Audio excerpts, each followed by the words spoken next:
Okay, thank you for joining us for this presentation. And so in this session, I'll be talking about self-management interventions to help reduce healthcare utilisation in patients with asthma. And we have performed a network meta-analysis of randomised controlled trials.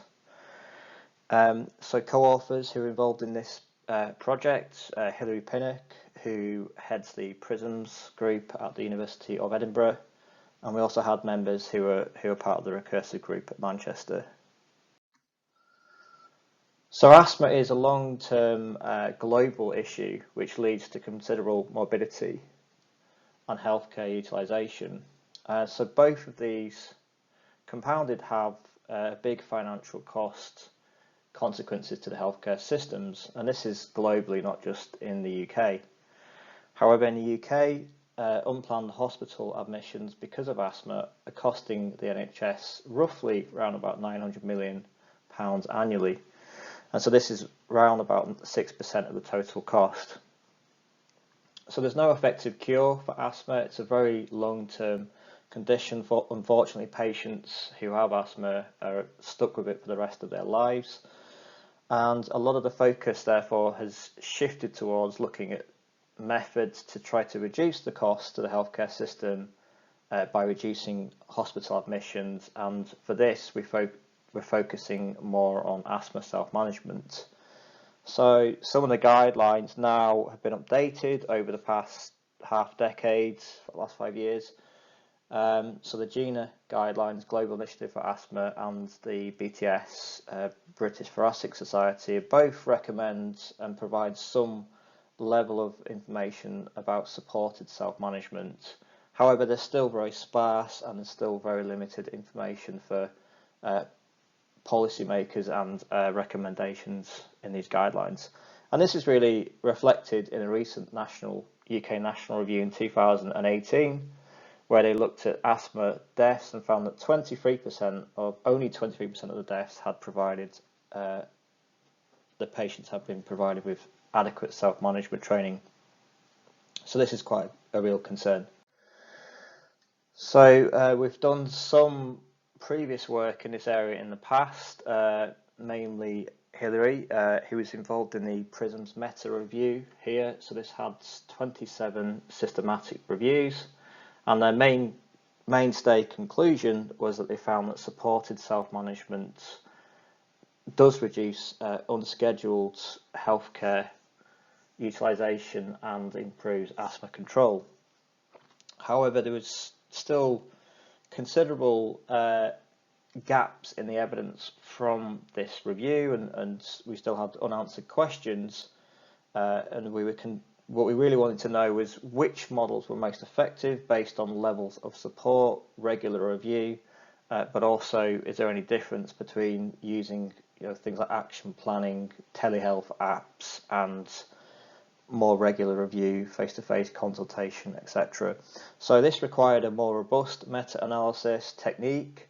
That's why we considered a network meta-analysis.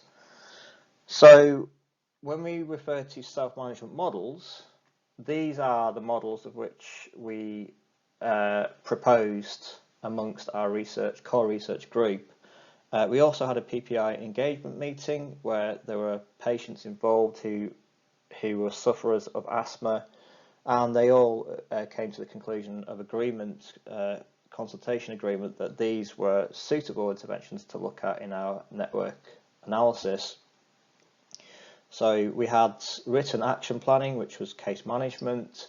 We split supported self-management into regular support and minimally supported self-management, and self-monitoring, which really refers more to telehealth applications, and we had education as well, which is like a minimal control, if you like. So the objective for our study, we wanted to compare the effects of these different models on asthma self-management in a network meta-analysis.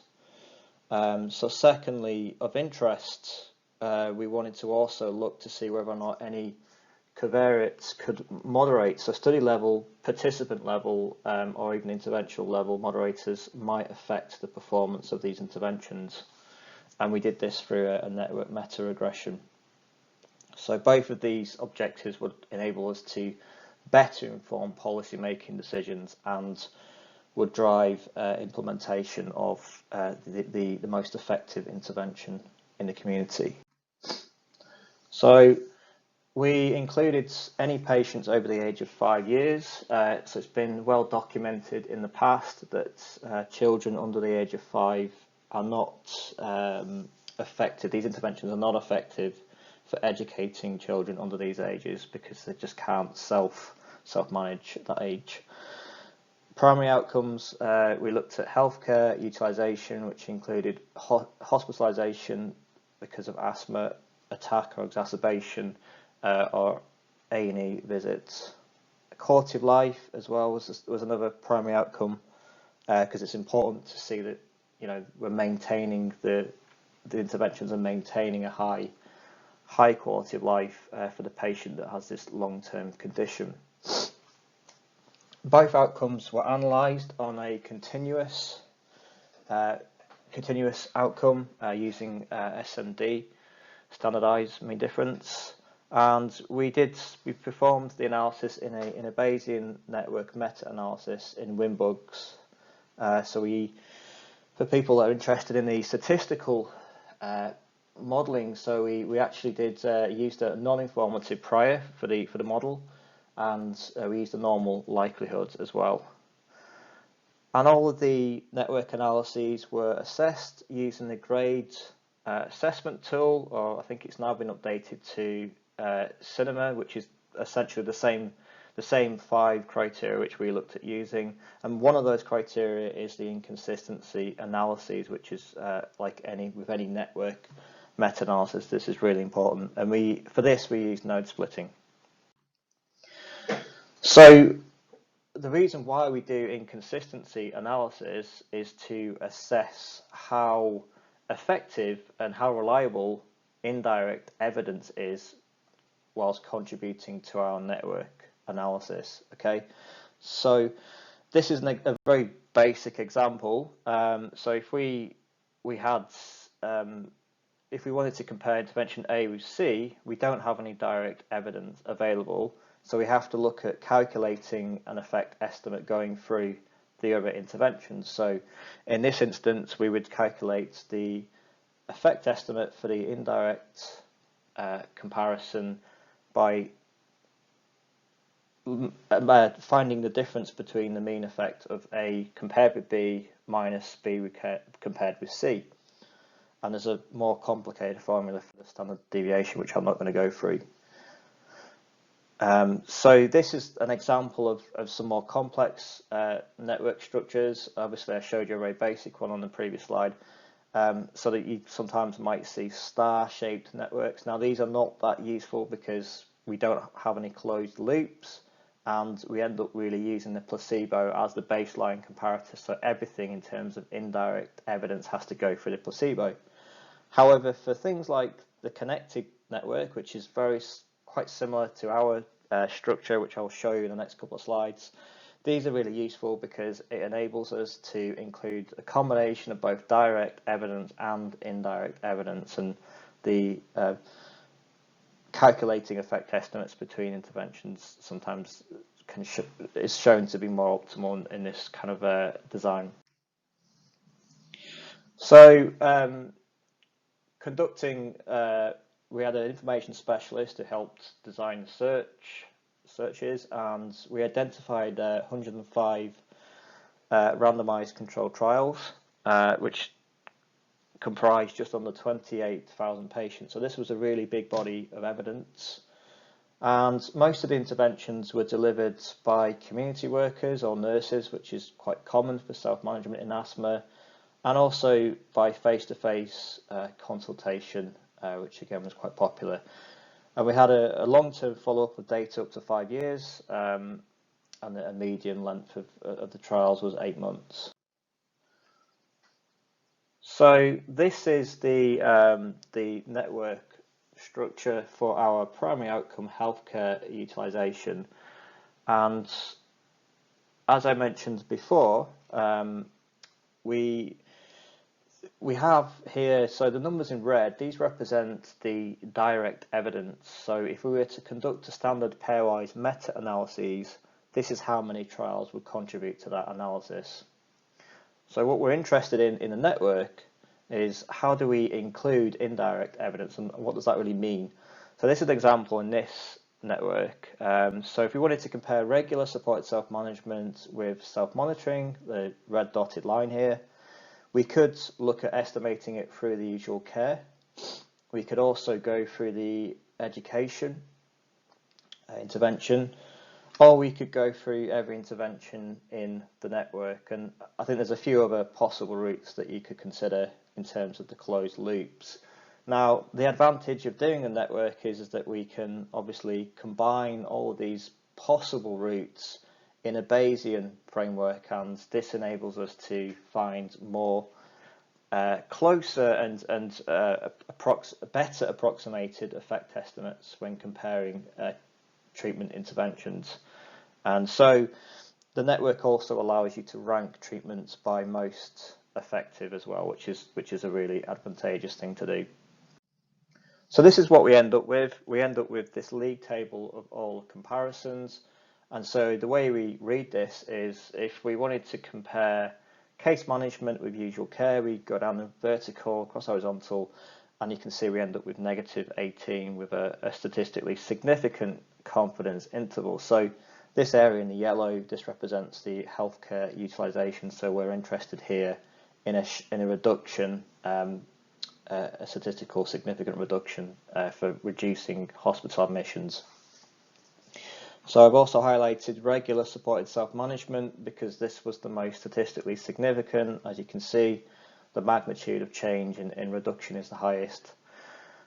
Interestingly, also the ranking, the SUCRA surface area under the curve ranking, this also revealed that regular supported self-management was the most optimal intervention of 98%.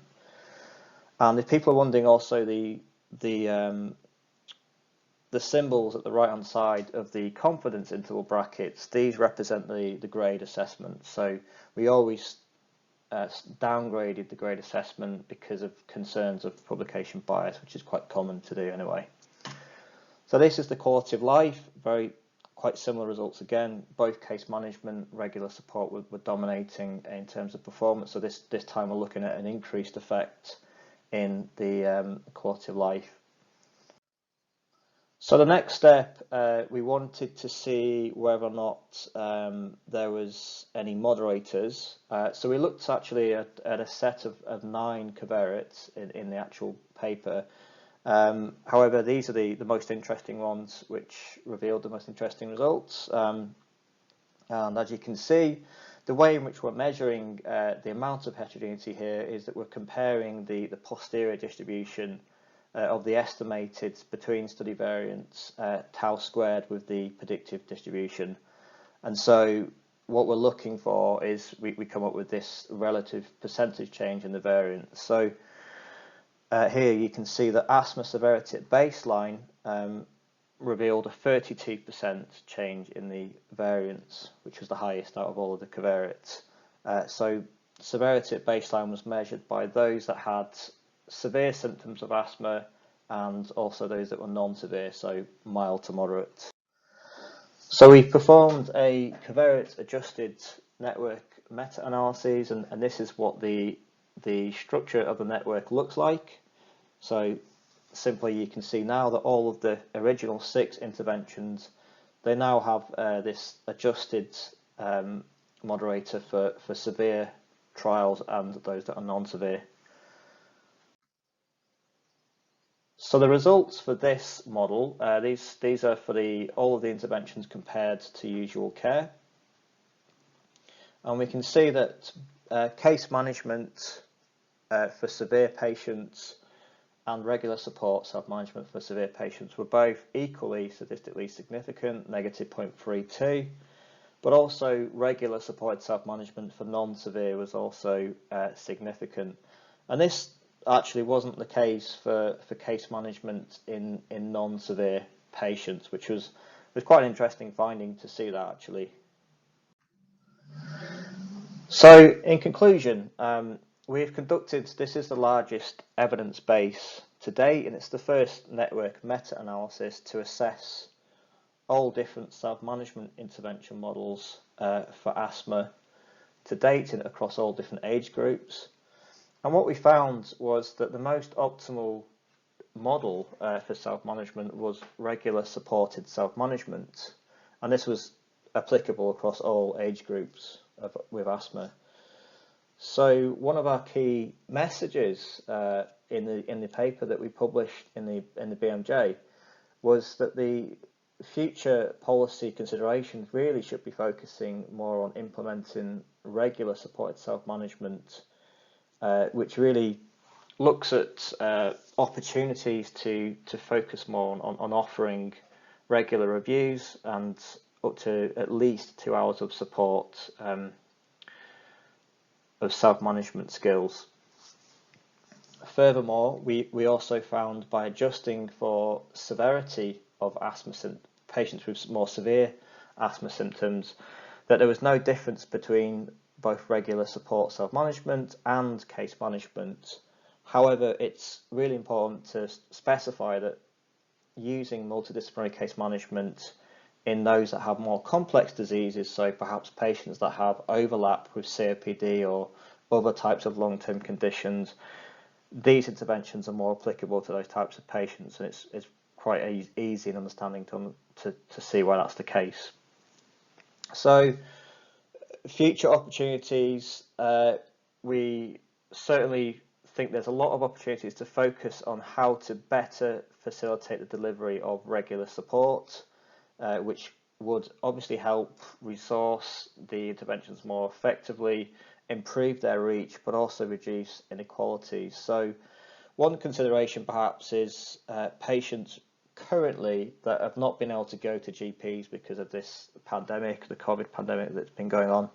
They've had to self-isolate, and therefore any kind of any sort of communication with general practitioners will have had to have been done through telehealth and teleconferencing, and it would be very interesting, I think, in the future to look at some qualitative work around that, and that's something which our group is talking about, because there has been lots of positive signals around some of the telehealth apps and the mobile apps. Some of them are quite effective, but then quite a lot of the free ones just that you can download on your smartphone devices just tend not to be that not very effective, and that's a problem. Okay, so thank you very much for listening. I will be tweeting about the paper soon. It's just been accepted in the BMJ, so follow my my Twitter handle. And also, if anyone has any questions, please do email me on my on the email address there. And these are some of the main references. Thank you.